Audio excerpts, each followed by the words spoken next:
The 2020 edition of Milan-San Remo was supposed to happen in March. It happened in August instead. The traditional route was supposed to be used. It wasn't. RCS Sport had to tear up their plans and start again. What they produced was a 305-kilometer inland detour through the hills that nobody had ever raced before, finishing the way it always does, with the Poggio and the Via Roma. For a bit of background info, Milan-San Remo is the longest, and depending on who you ask, one of the most beautiful races on the professional calendar. It starts in the fashion capital of Milan on a cold spring morning, and ends about 7 hours later on the sun-drenched coast. The route follows the same basic logic it always has.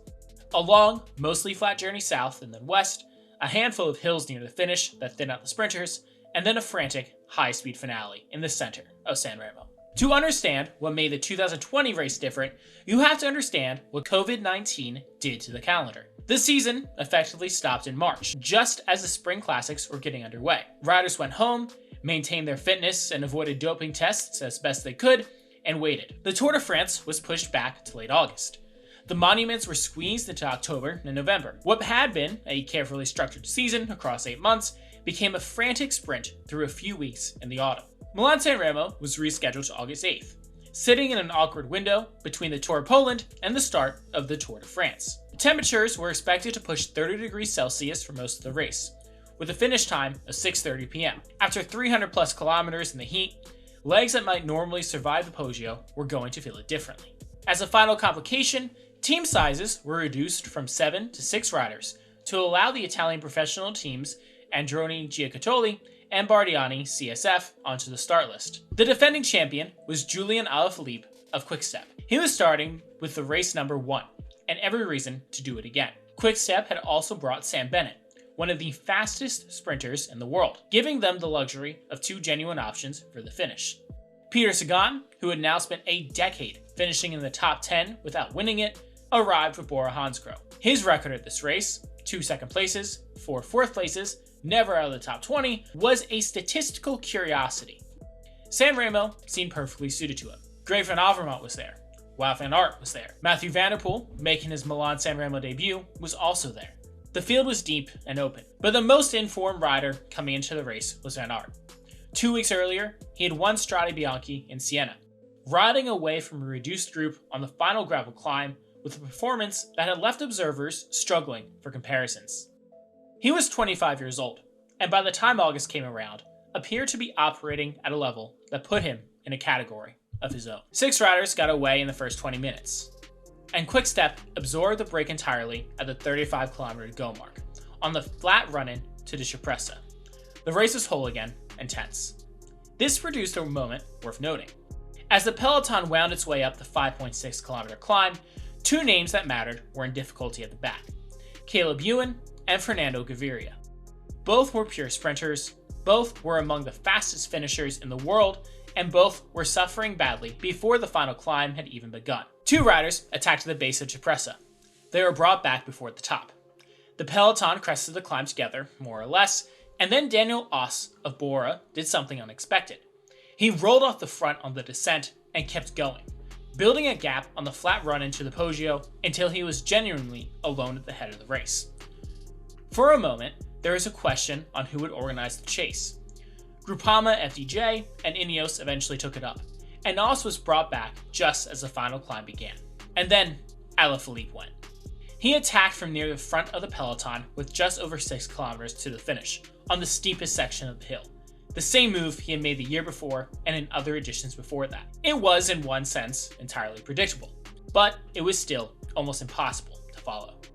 Alaphilippe on this hill, in full flight, is one of the most difficult things to respond to in the sport. Only Van Aert was able to follow, and even he was several seconds back over the summit. For a moment, watching the gap, it looked like Alaphilippe might have done enough. He had 15 seconds at the top of the climb, with just a few kilometers of descent and flat road ahead of him, and the fastest sprinters either dropped or isolated. Defending that gap was not impossible. Van Aert had other ideas. He made the catch on the descent, riding with an aggression and precision that spoke to both his physical condition and the work he had clearly done understanding how to descend quickly on this hill. The pair came together on the lower slopes of the descent and flew towards the coast with 10 seconds on the chasing group. The gap was holding. The race would be decided between 2 riders. Alaphilippe understood that in a 2-up finish against Van Aert, he might be the faster finisher. His best chance was to make Van Aert lead out the sprint and then come around him in the final 100 meters. Van Aert, who understood the same arithmetic, wanted to avoid exactly that situation. Alaphilippe won the tactical argument. He maneuvered himself behind Van Aert through the final kilometer, putting the younger rider on the front with the peloton bearing down from behind. The situation for Van Aert was genuinely difficult. Go too slow, and the bunch catches them both. Go too fast, and he exhausts himself before the sprint begins. Van Aert found the right pace. He held it. And when Alaphilippe came alongside him in the final meters, he produced one more effort and held Alaphilippe off by less than the wheel's length. The peloton crossed the line 2 seconds later. Michael Matthews of Sunweb took third, Sagan fourth. Van Aert became the first Belgian to win Milan-San Remo since André Titchmil in 1999. 21 years. For a country that treats monument victories as a kind of national currency, that gap had started to feel uncomfortable. A Belgian newspaper called it a quasi-religious experience. Another newspaper noted that superlatives were barely sufficient for what Van Aert and Remco Evenepoel, who had soloed to victory at the Tour of Poland in the same afternoon, had achieved on what Belgian sports media quickly labeled Super Saturday. Some of that reaction was about the win itself. A lot of it was about what the win represented. 12 months earlier, Van Aert had crashed heavily during a time trial stage of the Tour de France, suffering a deep laceration to his upper thigh that required emergency surgery. The injury was severe enough that the questions being asked in the weeks that followed were not just about when he would return, but whether he would return as the same rider.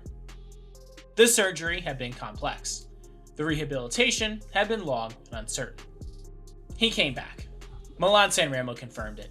Van Aert had tracked the best climber in the race at the Poggio, made up the gap on the descent, managed a tactically hostile situation, and won his first monument at 25 years old. The 2020 season had suspended the normal rules of pro cycling for reasons nobody would have chosen. What it produced in this one race on this one afternoon in August was something that felt new.